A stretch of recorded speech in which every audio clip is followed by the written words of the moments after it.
Queridos, nesse momento eu gostaria de fazer uma oração especial também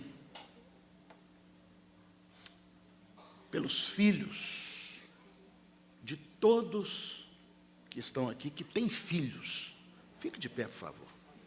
Todos da igreja que estão aqui, que têm filhos.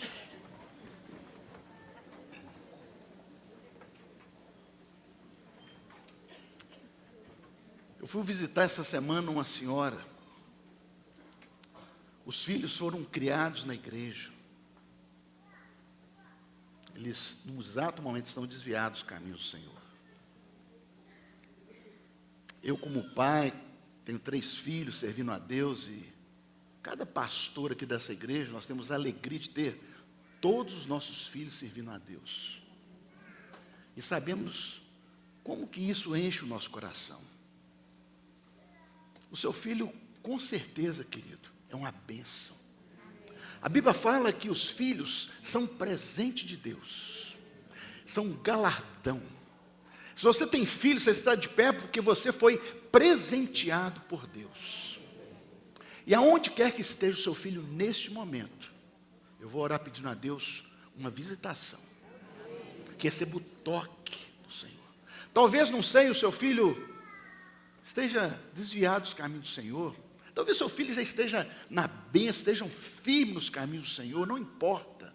O que importa é que os nossos filhos são amados, são queridos e são consagrados a Deus. Como essas crianças que nós acabamos de consagrar. Eu queria que você fechasse seus olhos. Que a sua mente vá até seu filho agora. Lembre o tanto que você o ama. O tanto que você quer bem aos seus filhos. Deus, nessa manhã nós tivemos o privilégio de consagrar essas 8 crianças ao Senhor.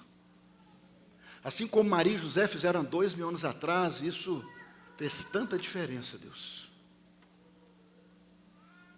E agora, Deus, nós oramos pelos teus filhos, que são presente, Deus, que são presentes, o Senhor deu para cada pai, para cada mãe. Talvez tenham pais que criam seus filhos sozinhos. Talvez, ó Deus, existem aqui mães que criem só os seus filhos, já não tem mais a presença do esposo em seu lar. Ó Deus, na autoridade do nome de Jesus, nós pedimos por cada um desses filhos, os que estão aqui, os que não estão, os que estão caminhando com o Senhor, que estejam momentâneamente afastados. Oh Deus, nós pedimos que o Senhor possa visitar cada um desses filhos, ó Deus. Não importa a idade, seja criancinha, seja já adulto. Oh Deus, nós pedimos o toque do Senhor em cada um agora, Jesus. Ó Deus, se é um filho que está desviado, nós pedimos, ó Deus, que teu Santo Espírito, nós clamamos, aquele que convence da justiça, do pecado e do juízo, possa convencê-lo a voltar aos caminhos do Pai. Ó Deus, talvez tenha filhos enfermos. Ó Deus, que o Senhor possa curar agora na autoridade do nome de Jesus Cristo. Talvez, Deus, filhos que estejam tendo dificuldade na escola, ou filhos com dificuldade de emprego, nós pedimos a Deus, receba o toque do Todo-Poderoso, aquele nosso Senhor Jesus, que nos salva, que nos justifica, que nos regenera, Senhor Jesus, que nos liberta, possa tocar e visitar cada um dos filhos, desses servos que estão aqui de pé nesse momento, Deus. Pedimos mesmo que eles recebam a proteção do Senhor. Livra, ó Deus, do perigo, de acidente. Livra, ó Deus, do enganador, do ladrão, do assassino. Livra, ó Deus, do pai da mentira, do inimigo de nossas almas. E receba, ó Deus, o toque do Senhor, que a tua poderosa mão seja sobre eles agora, Deus. Agora, Jesus. Neste momento, receba o toque e a visitação do Senhor. É a nossa oração, Deus, certos de que algo vai acontecer nesta manhã na vida dos nossos filhos. Eu oro pelos meus 3 filhos. Eu oro, Deus, para que também receba o toque e a visitação do Senhor neste momento. Que eles sejam abençoados, que eles sejam benditos. E que eles sejam, Deus, os pregoeiros da tua palavra, sejam portadores das boas novas, sejam levitas, profetas, mestres, para a glória do teu santo nome. É a nossa oração em nome de Jesus. Amém. Amém? Pode aplaudir o Senhor e assentar-se no seu lugar. Glória a Deus. Glória a Deus.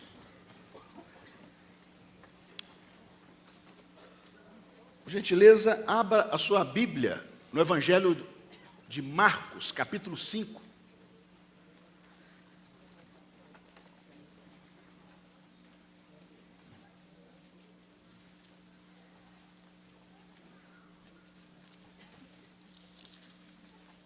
Marcos, capítulo 5.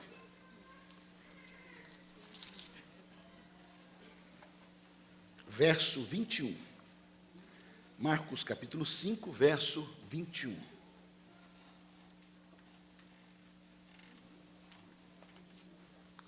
Quem achou, dá glória a Deus. Diz assim a palavra: tendo Jesus voltado de barco para outra margem, uma grande multidão se reuniu ao seu redor, enquanto ele estava à beira do mar. Então chegou ali um dos dirigentes da sinagoga, chamado Jairo. Vendo Jesus, prostrou-se aos seus pés. Ele implorou insistentemente: minha filhinha está morrendo.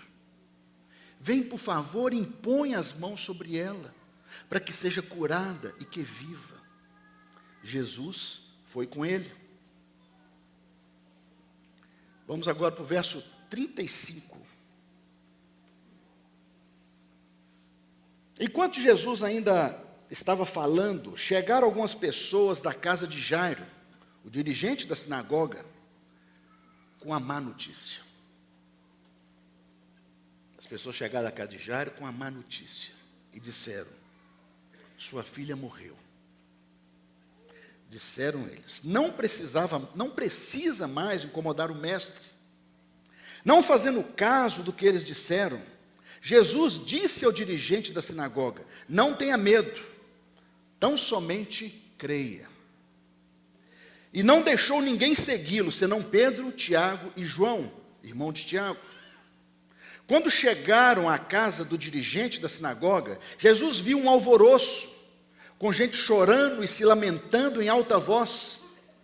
Então entrou e lhes disse: por que todo este alvoroço e lamento? A criança não está morta, mas dorme. Mas todos começaram a rir de Jesus. Ele, porém, ordenou que eles saíssem. Tomou consigo o pai e a mãe da criança e os discípulos que estavam com ele, e entrou onde se encontrava a criança. Tomou-a pela mão e lhe disse: Talitá cumi, que significa: menina, eu lhe ordeno, levanta-te. Imediatamente a menina, que tinha 12 anos de idade, levantou-se e começou a andar. E isso os deixou atônitos. Ele deu ordens expressas para que não dissessem nada a ninguém e mandou para que dessem a ela alguma coisa de comer. Amém? Feche seus olhos, mais uma oração. Pai, nós pedimos que Teu Santo Espírito fale aos nossos corações dessa manhã. Que a Tua palavra, que é viva, que é eficaz, possa gerar um impacto de transformação. Que cumpra o propósito do Senhor na vida de cada um de nós, na minha vida e de cada um dos queridos que aqui estão, daqueles que nos veem pela internet.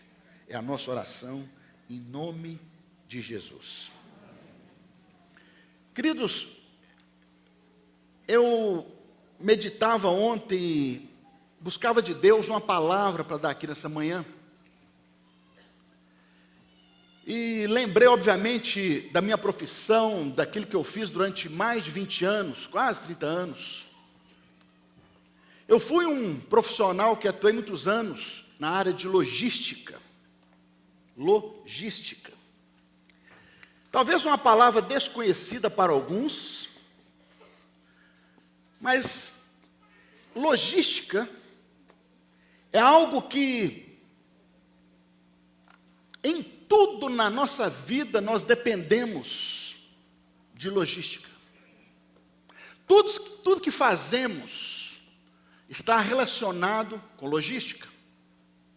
Se hoje a água não chega à sua casa, existe um problema logístico. Se a luz, a energia elétrica não chega à sua casa, existe um problema logístico. Todos os pais que aqui vieram apresentar suas crianças, fizeram um ato, trouxeram os seus filhos ao templo para serem consagrados e apresentados a Deus. Logística.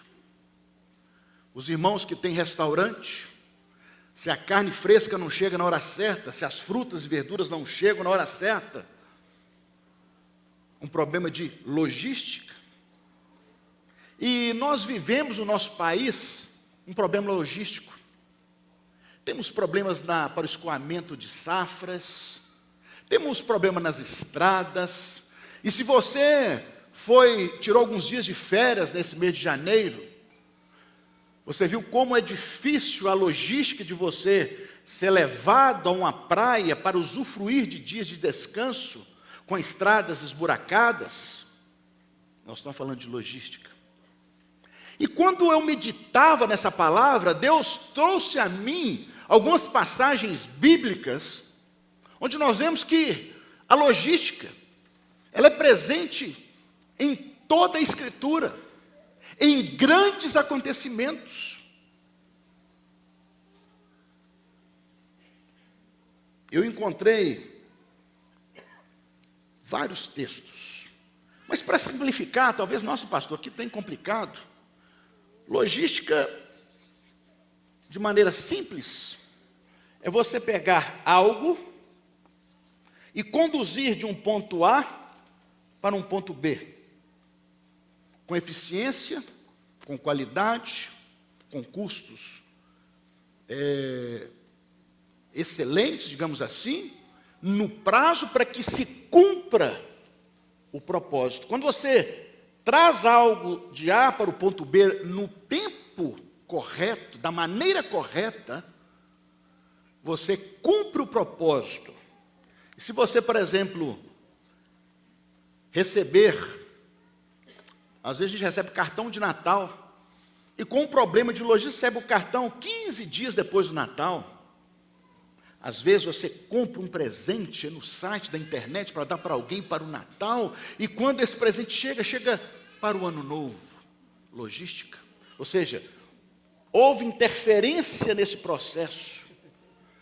Eu peguei uma definição, eu fui professor, sou professor de logística há alguns anos, e eu peguei uma das definições clássicas que nós tínhamos, dizendo que logística é o processo de planejar, implementar e controlar eficientemente ao custo correto o fluxo e armazenagem de matérias-primas e estoque durante a produção e produtos acabados, e as informações relativas a estas atividades, desde o ponto de origem até o ponto de consumo, visando atender aos requisitos do cliente.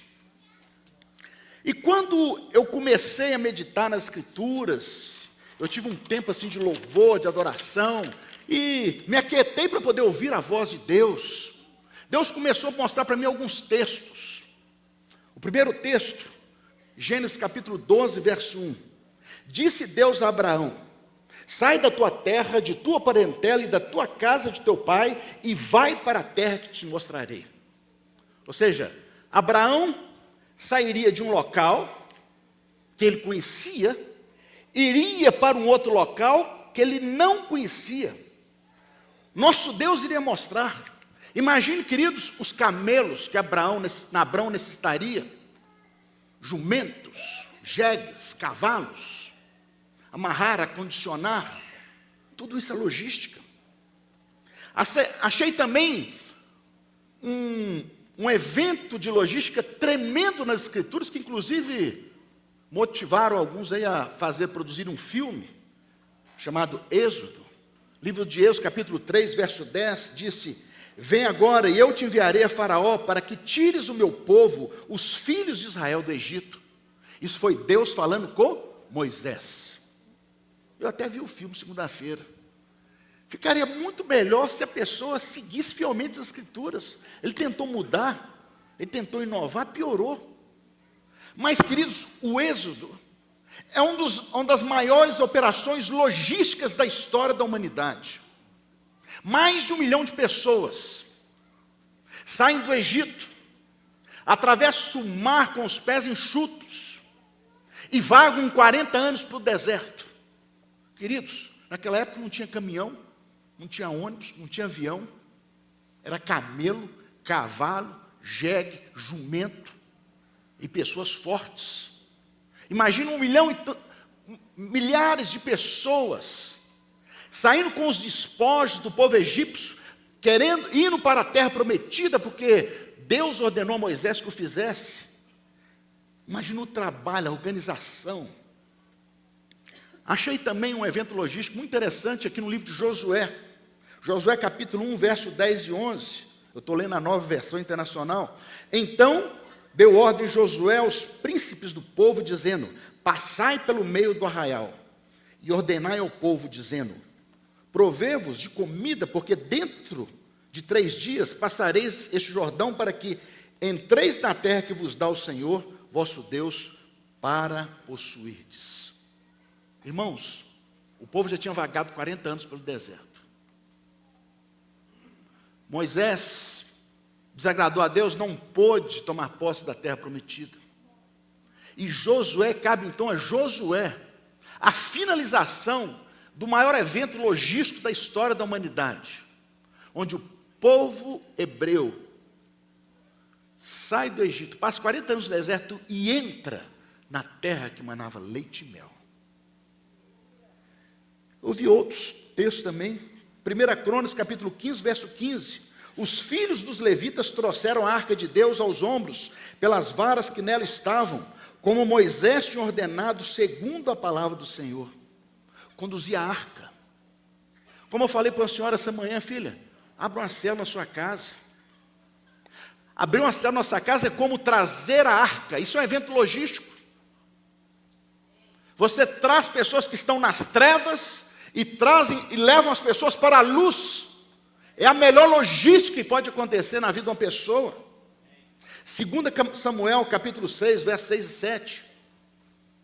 Quando chegaram à eira de Nacon, estendeu Uzá a mão à arca de Deus e a segurou, porque os bois tropeçaram.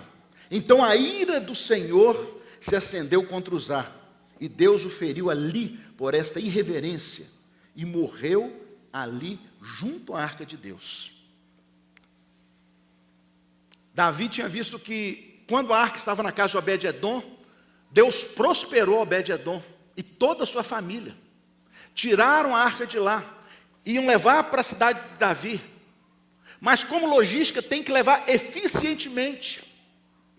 O boi tropeçou, a arca fez que tombou. Uzá sabia que não poderia tocar a arca, mas ele estava acostumado com a arca. Ele era da turma de Davi. Ele não seguiu esse procedimento, tocou na arca e morreu instantaneamente. Ou seja, fazer logística exige eficiência, exige atenção, exige obedecer normas, procedimentos, ordens. Colossenses capítulo 1, verso 13. Para mim, meus irmãos, esse texto que Paulo escreve para a igreja em Colossos, para mim é o maior evento logístico das nossas vidas. Olha para o irmão do seu lado e fala assim: o maior evento logístico das nossas vidas.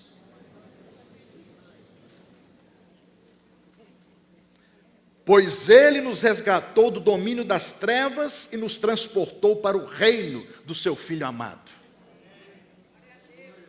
Pois ele nos resgatou do domínio das trevas e nos transportou para o reino do seu Filho amado. É o maior evento logístico da nossa existência. Mas, na verdade, a logística da vida, existe uma governança estabelecida por Deus para a menina dos seus olhos. Sabe qual é a menina dos olhos de Deus? A família. Deus ama a família. Deus abençoa a família. Deus, Ele se manifesta, o seu amor é manifesto nas famílias. e que a gente tem visto muitas vezes, homens que tiveram a oportunidade de fazer a diferença e não fizeram. Líderes das famílias, pais, homem, mulher, lideram seus filhos, o homem que lidera a sua família, muitas vezes tem falhado neste processo da logística da vida, de liderar, de obedecer os princípios constantes nas Escrituras. Obedecendo esses princípios, esses ensinamentos, queridos, nós sairemos de um ponto A e chegaremos a um ponto B, de forma a cumprir o propósito de Deus em nossas vidas. E muitos têm falhado. É por isso que eu li esse texto do Evangelho de Marcos. Nós vamos ver a atuação de um homem de maneira tão tremenda. Porque quantos pais, quantas famílias estão enfrentando problemas tão sérios, como uma que eu visitei outro dia, o filho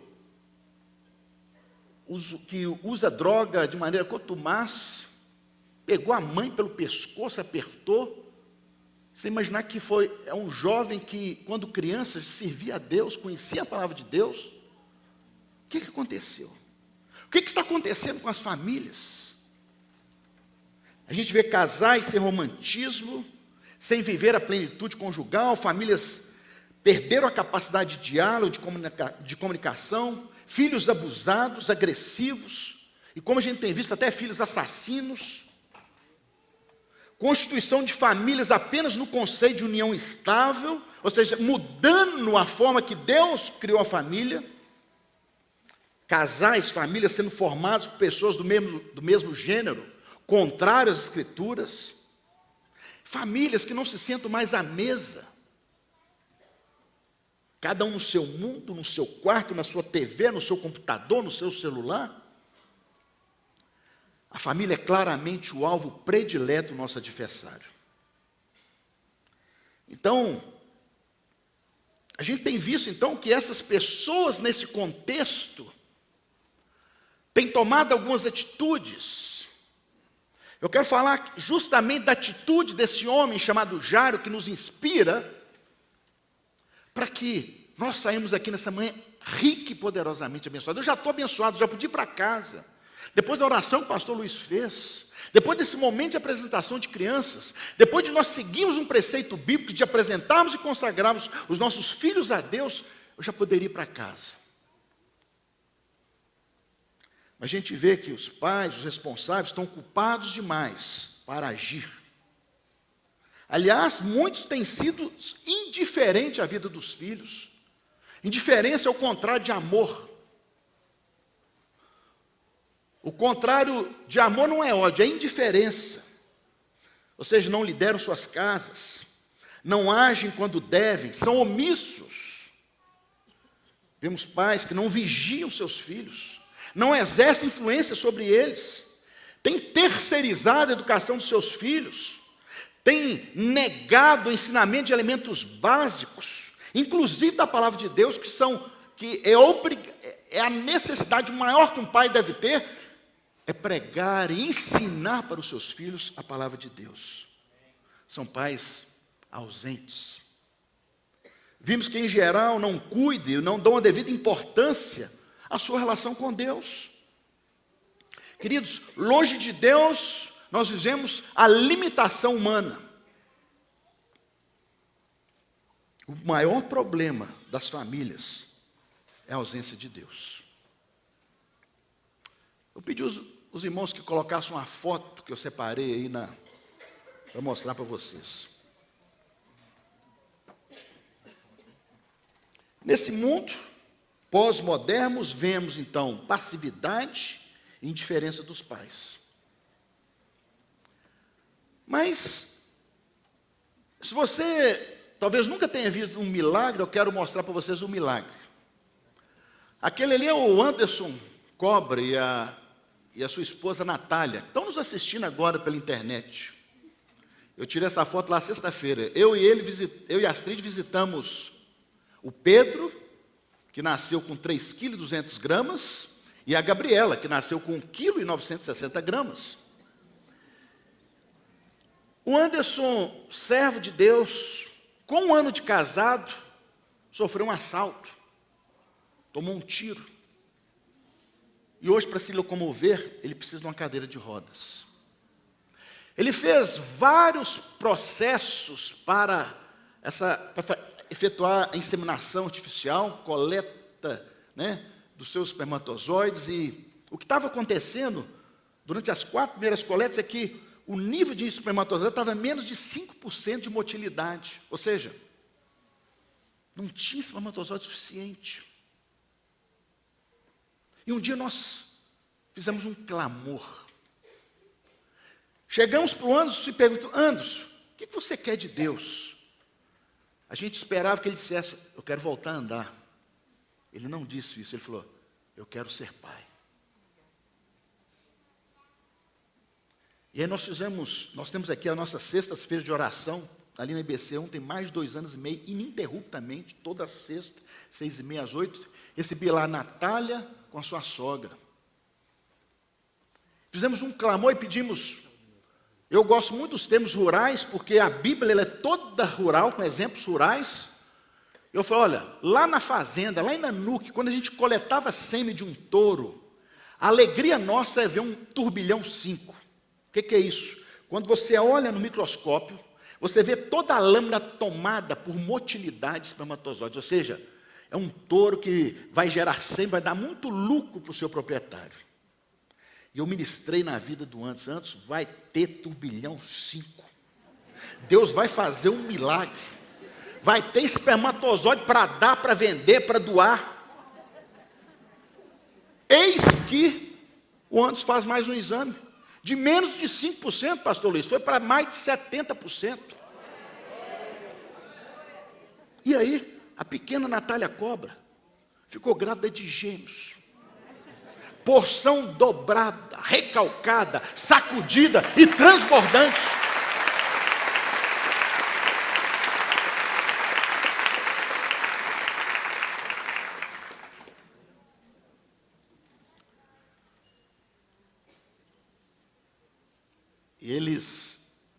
E coincidiu justamente no momento que eles decidiram, resolveram e aceitaram liderar uma célula. Apesar da sua dificuldade, aparente dificuldade de locomoção, aparente dificuldade de se locomover de um ponto A ao ponto B. Mas então a gente tem constatado, queridos, que pais devem agir de maneira focada diante das circunstâncias. Jairo, quando vai até Jesus, Jairo sabia que a coisa estava terrível, a coisa estava preta com um buraco no meio. Ele via que a situação, a saúde da filha, que ela não estava bem, que o que ele tinha de recurso para trazer a cura para sua filha não estava funcionando. Ele procura o médico dos médicos. Mas o que a gente vê é que o inimigo tem entrado nas casas e causado danos às famílias, separação, enfermidade. As pessoas se conformam. O Anderson não se conformou, Jairo não se conformou e foi atrás de Jesus. Queridos, a gente nota nesse contexto que o inimigo ele quer matar, roubar e destruir. Pais não têm vigiado seus filhos na internet. Pais não conhecem com quem os filhos estão andando. Vocês aqui, pais que consagraram seus filhos nessa manhã, saibam tudo que seus filhos fazem. De vez em quando dá lá uma olhada santa na mochila dele. É menino, está sob o seu domínio, tem direito de olhar as coisas, olhar lá a gavetinha, olhar a pastinha. Pais não conhecem com quem os filhos têm andado. Filho, conheça com quem seu filho está andando. Conheça com quem ele está zapeando lá. Tem pais que não exercitam sua fé. Jairo acompanhava de perto o estado de saúde da sua filha. E quando ele viu que o negócio estava sem saída, ele sai atrás da resposta. Ele sai à busca do seu milagre. Ele não se conformou com a situação, e nem com a adversidade, e nem com a circunstância. E a gente vê que más notícias chegam rápido. Na luta contra as dificuldades do dia a dia, as más notícias chegam.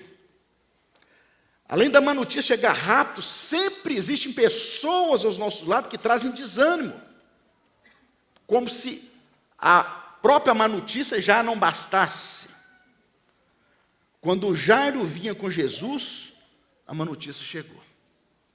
E ainda chego para Jairo, ó, para de incomodar o mestre, sua filha já morreu. Mas esse Jairo é nego duro. Esse cara, se tivesse nascido agora, ele tinha nascido na nuque. Ele não desistiu. Ele não se conformou.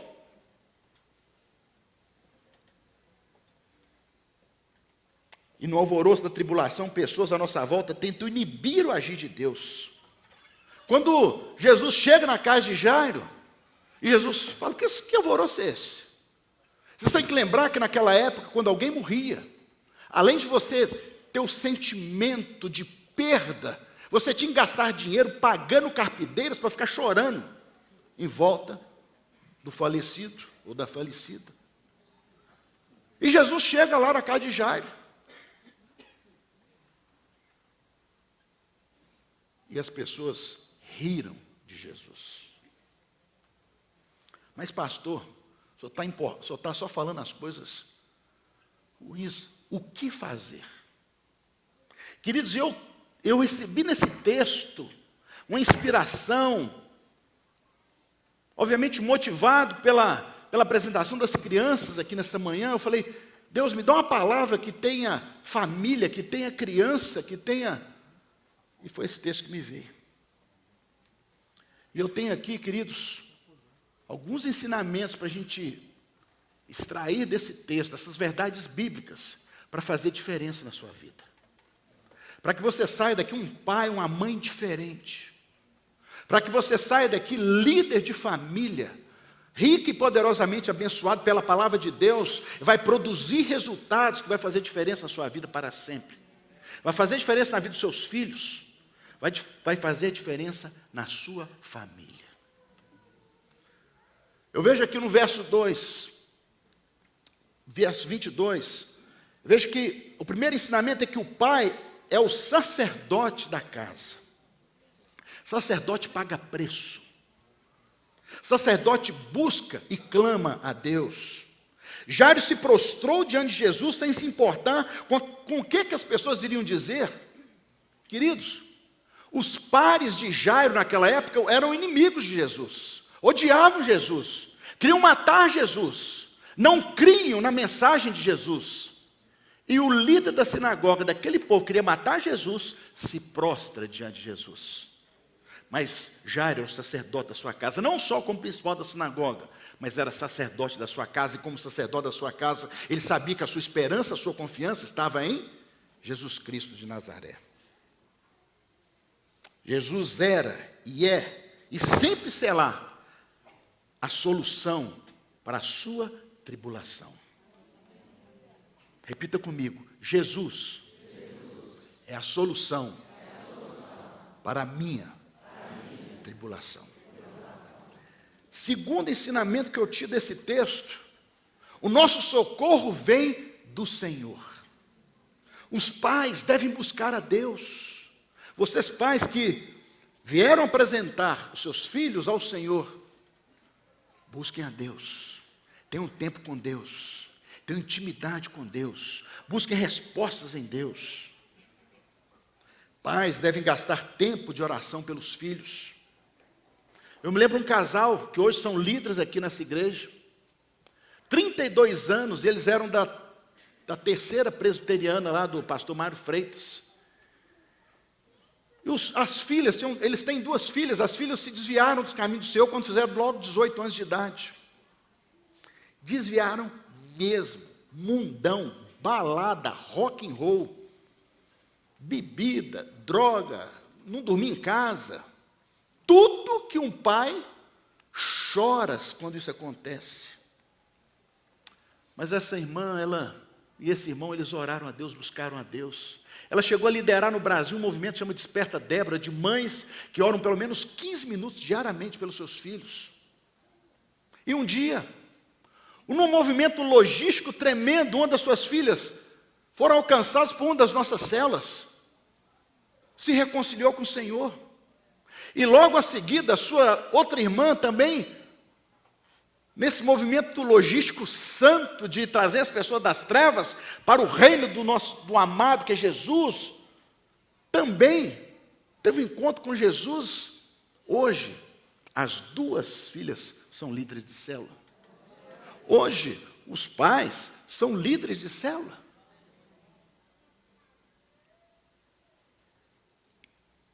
Pais devem levar seus filhos a Cristo. Pais que amam seus filhos, apresentam e consagram os seus filhos ao Senhor Jesus, como fizemos aqui nesta manhã. Outro ensinamento: devemos estar atentos para ouvir a voz do Senhor. No verso 24, Jesus se dirigiu a Jairo. Tem pessoas que oram, mas não estão atentos à voz do Senhor. Jairo, após suplicar insistentemente, ouviu a Jesus. A Bíblia fala que Jesus foi com ele. Jairo esperou no Senhor.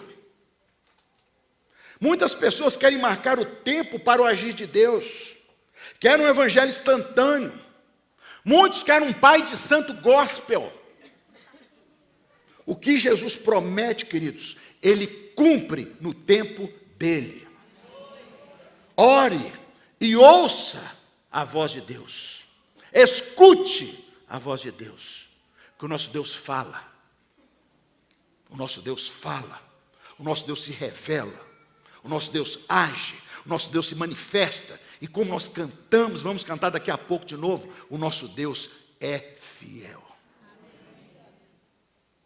Outro ensinamento: mesmo quando esperamos no Senhor, as más notícias chegam.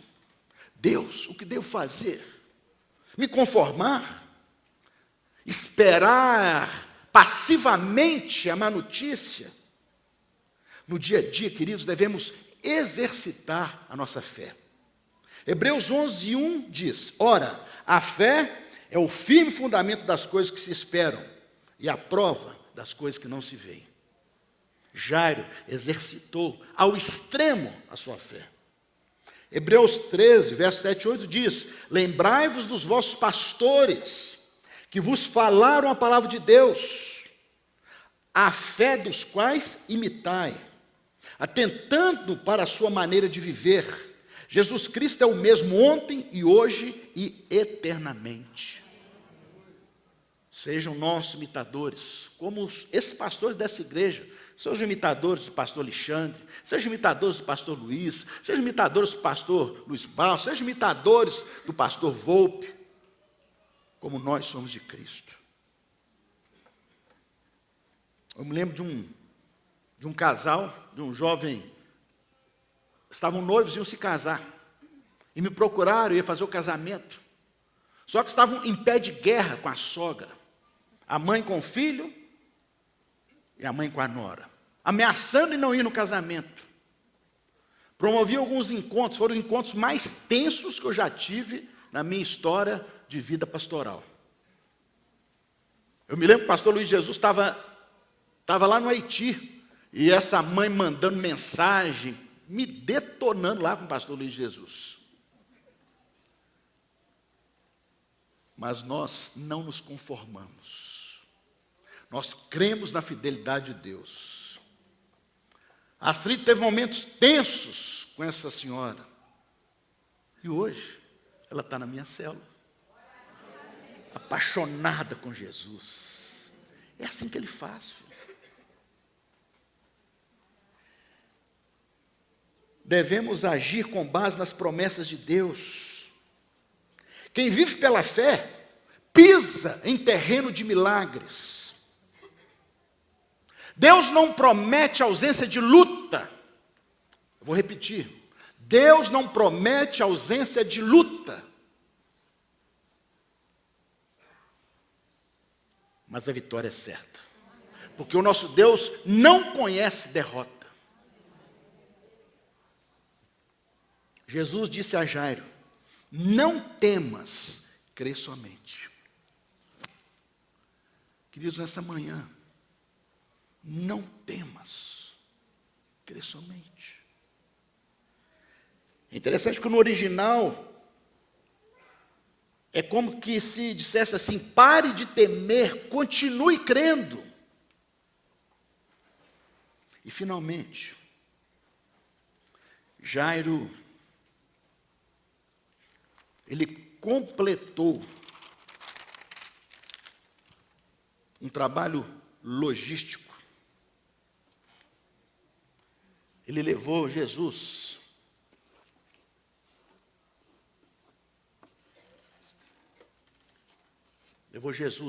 para a sua casa.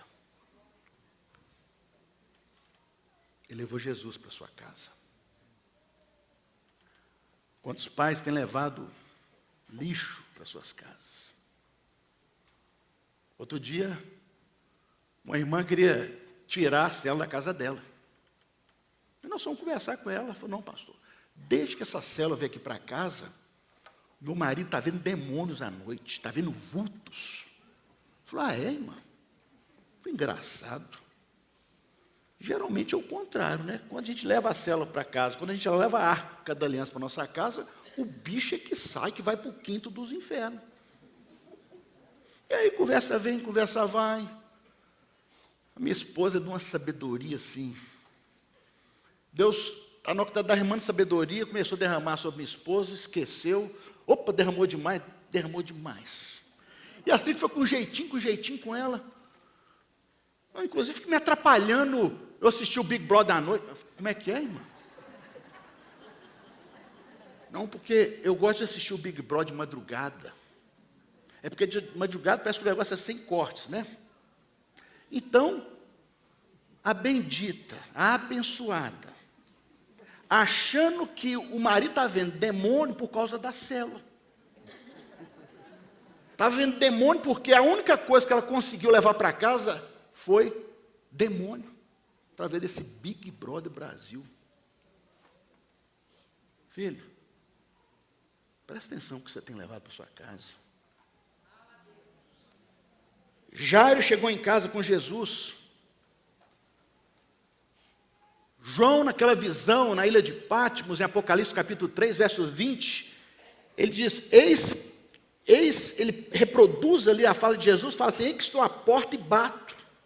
Se alguém ouvir a minha voz e abrir a porta, entrarei na sua casa e com ele cearei e ele comigo. Cuidado, querido, com o que você tem levado para a sua casa. Cuidado com a logística de provisão que você tem feito para a sua casa. Quando você passa no supermercado, compra carnes gordas. Aliás, saiu um artigo essa semana falando que carnes gordas, hein, pastor Luiz, eu vou passar isso para você ver depois. Carnes gordas não geram, o colesterol das carnes gordas não geram a gordura não geram aumento de colesterol. Eu achei assim, eu amei esse artigo.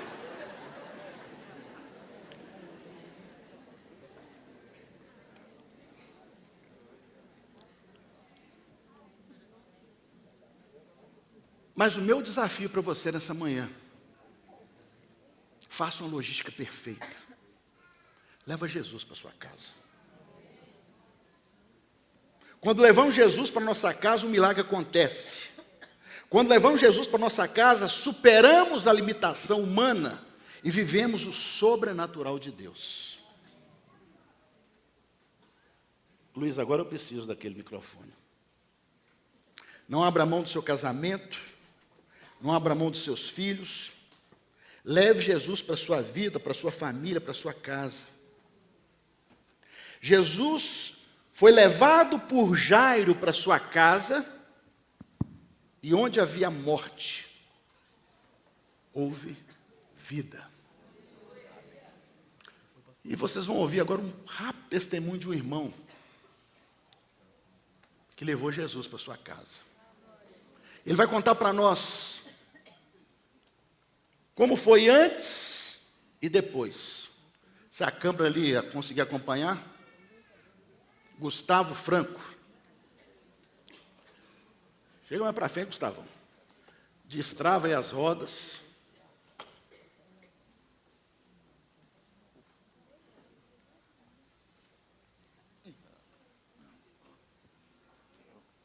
Bom dia, irmãos. Eu sou natural de Uberlândia. Minha mãe criou eu e minhas irmãs dentro da igreja, desde quando nós nascemos na presbiteriana. E o que o pastor falou aqui essa manhã, uma família desestruturada, né, acaba com uma sociedade. Então, tudo começa dentro de uma casa. E o meu pai era uma pessoa extremamente violenta, era uma pessoa cujos valores morais eram totalmente distorcidos. E com o falecimento dele, além de todo o dano emocional que ele deixou de carga sobre eu e minhas irmãs e sobre a minha mãe, ainda deixou um legado de dívidas. E eu tive que assumir a casa muito novo, e desde que eu me entendo por gente, de certa forma, eu era o alicerce da minha casa e depois tornei o provedor financeiro da minha casa. Mas se não bastasse tudo aquilo que a gente passou, eu ainda sofri um acidente e fiquei 6 meses hospitalizado e 3 anos, basicamente, sem ter condições de produzir nada. Morando de favor, vivendo de favor, mas como nós falamos aqui, Deus é fiel. Amém. Em momento algum eu tive alguma necessidade. Deus proveu cada detalhe. Né? Deus é fiel, porque, como eu estava conversando com o pastor, tem coisas que a gente nem dá tanto valor, nem preocupa, com mínimos detalhes, e Deus provê. Deus cuida de um botão da sua camisa. Só que, com toda essa carga, né, as minhas irmãs acabaram se desviando dos caminhos do Senhor. E todo esse problema ainda foi agravado com o passar dos anos. Eu tive uma outra irmã que começou um namoro, que a minha mãe não gostava, na época com razão, porque ela ia para a casa dele na sexta-feira e voltava só no domingo, e não dava satisfação. A minha outra irmã envolveu com um outro rapaz, e durante 2 anos, ela destruiu a vida dela e quase que destrói a nossa casa, porque foi um relacionamento onde esse rapaz nunca entrou dentro da minha casa, nunca teve relacionamento com a família, e trouxe dívidas absurdas, né?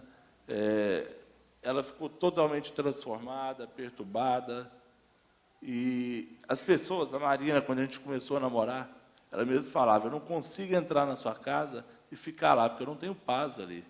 O ambiente é muito carregado. Então, as coisas foram só se agravando. E o ato que esses pais fizeram aqui hoje, consagrarem seus filhos a Deus e ensiná-los nos caminhos do Senhor, um dia isso dará frutos. Porque a minha mãe foi uma mulher de fé e que ensinou os filhos dela no caminho do Senhor. A palavra do Senhor fala, ensina os seus filhos nos caminhos que eles devem andar. E quando ele crescer, ele se lembrará dele. Né? A palavra semeada no coração de uma ovelha, ela passa a conhecer a voz do seu pastor. E na necessidade, na hora de luta, ele vai ouvir a voz do seu pastor. Então eu deixo esse ensinamento para esses pais, né, a quem é pai aqui nessa manhã, para que ensine seus filhos no caminho do Senhor. E eu, como conhecedor da palavra, membro da igreja, vendo o caos dentro da minha casa, talvez as minhas palavras nem relatem, e eu nem quero expor assim, com detalhes, mas o pastor sabe, né, como estava a minha casa. Era o caos, você não via saída, não tinha esperança. Mas, quando começou a Casa de Paz aqui na igreja. Eu fiz o convite para que o pastor Oswaldo e a Astrid estivessem abrindo uma Casa de Paz na minha casa. E eu e minhas irmãs, conhecedores da palavra, criados dentro da igreja, talvez aquele 2 meses que ali passamos, as palavras talvez fossem repetitivas dentro daquilo que a gente já conhecia. Mas, quando você convida a luz para entrar na sua casa, as trevas não podem prevalecer. O diabo não pode ficar naquele lugar. E o pastor Oswaldo, um homem de Deus, um profeta, naqueles 2 meses, ele começou a profetizar e trazer a palavra de Deus para minha casa. E um dia ele falou lá, olha, tudo que é escuro, tudo que é mentira, tudo que é engano, vai ser descoberto e a luz vai vir reinar nesse lugar. Vocês querem isso? Vocês estão preparados para isso?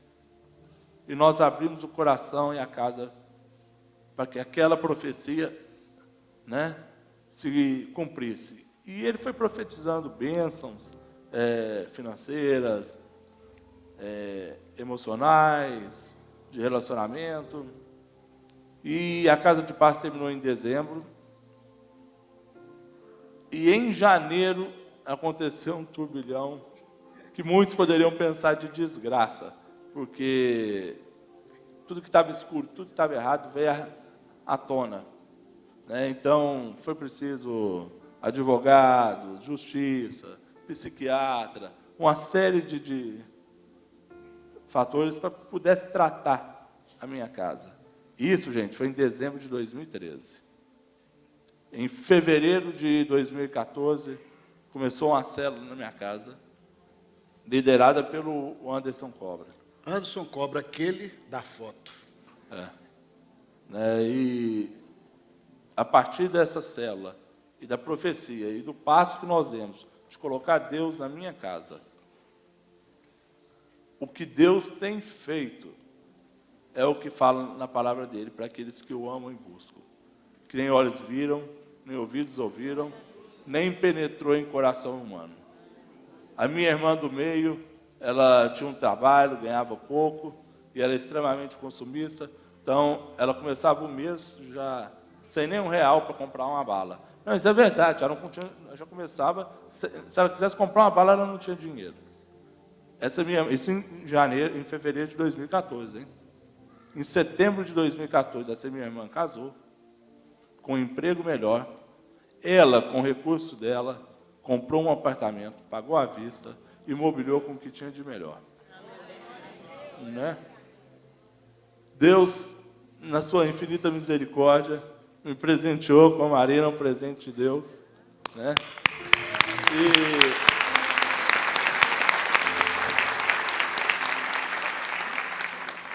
Uma mulher temente ao Senhor, uma mulher de fé, e que me ajudou nessa caminhada, pastor, porque eu tentei de várias formas resolver o problema da minha casa.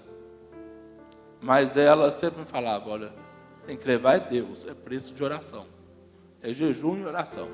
Só Deus pode mudar essa história. E foi isso que nós fizemos. E agora, em 16 de janeiro, nós casamos. Né?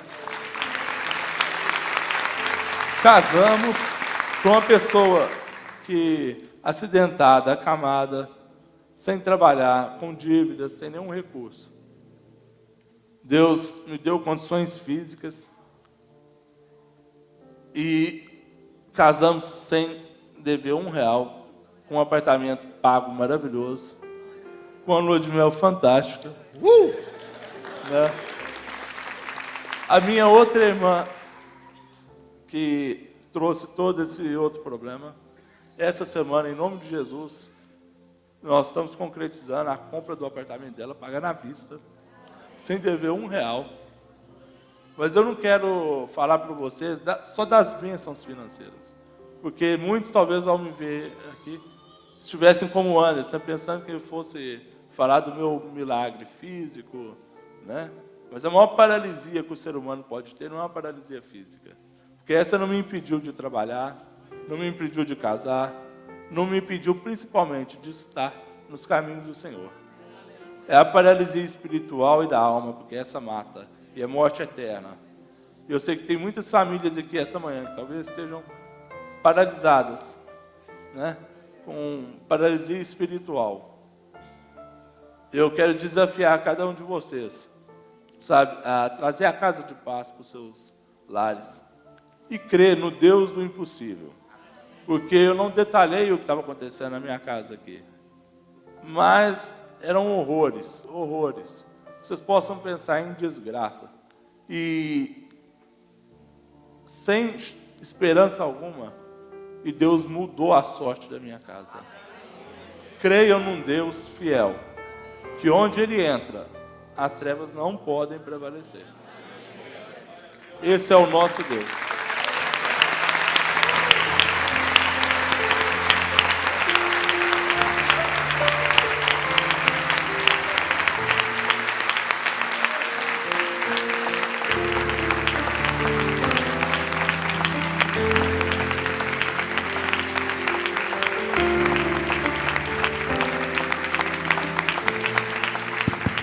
Eu queria falar só mais uma coisa.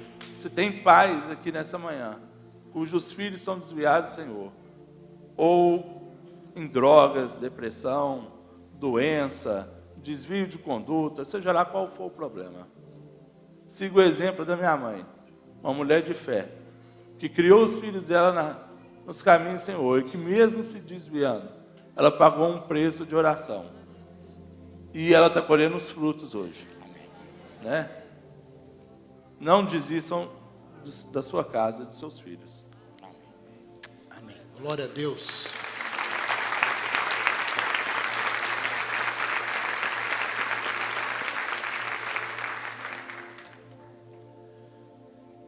Como Gustavo, eu queria te convidar a levar Jesus para sua casa. Baixa sua fronte, feche seus olhos. Vamos fazer uma oração de entrega. Você entregar a sua vida para Jesus. Repita comigo se você quer levar Jesus para a sua vida, para a sua família, para a sua casa. Se você quer se tornar um discípulo de Jesus, repita comigo essa oração. Repita assim: Senhor Deus e Pai, nesta manhã eu recebi a Tua palavra. Sei que sou um pecador, mas reconheço e aceito Jesus Cristo como meu único e suficiente Salvador. Vem para minha casa, Jesus. Eu faço essa oração em nome de Jesus.